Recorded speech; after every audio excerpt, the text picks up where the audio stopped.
Praise the lord, hallelujah, good morning, shalom. అందరికీ శుభోదయం. అందరు ఎలా ఉన్నారు ప్రియులారా? ఈ ఉదయకాలం దేవుడు మనతో మాట్లాడుతున్నాడు. చక్కటి వాగ్దానం. మలాకీ గ్రంథం 3వ అధ్యాయము 6వ వచనంలో ప్రభు మాట్లాడుతున్నారు. ప్రియులారా, యెహోవానైన నేను మార్పు లేని వాడను కనుక యాకోబు సంతతి వారైన మీరు లయము కాలేదు. యెహోవానైన నేను మార్పు లేని వాడను. హల్లెలూయా. మన దేవుడు ఎవరండి? మార్పు లేనివాడు. ఈ లోకంలో అన్నిటికీ మార్పు ఉందండి. వాతావరణంలో మార్పు ఉంది కదండి.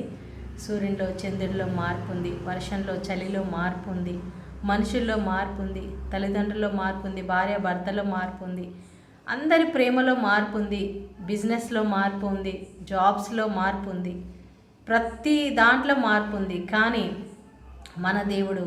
మన దేవునిలో మార్పు లేదు. అంటే ఆయన మారని ప్రేమతో మనల్ని ప్రేమిస్తున్నాడు.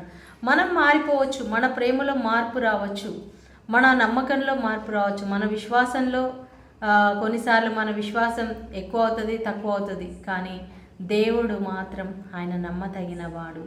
మనం ఆయనని నమ్మినా నమ్మకపోయినా, కొంచెం నమ్మినా ఎక్కువ నమ్మినా, ఆవగించంత విశ్వాసం ఉంటే చాలు, మరి దేవుడు మన జీవితంలో అద్భుతాలు చేస్తానంటున్నాడు.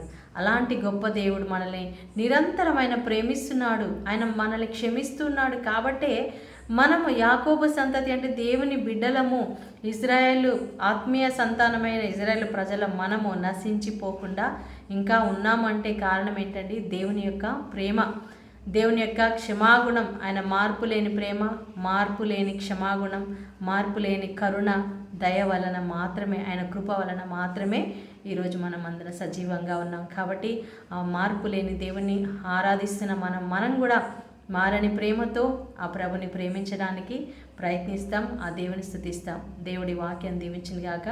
God bless you. Have a nice day. Shalom.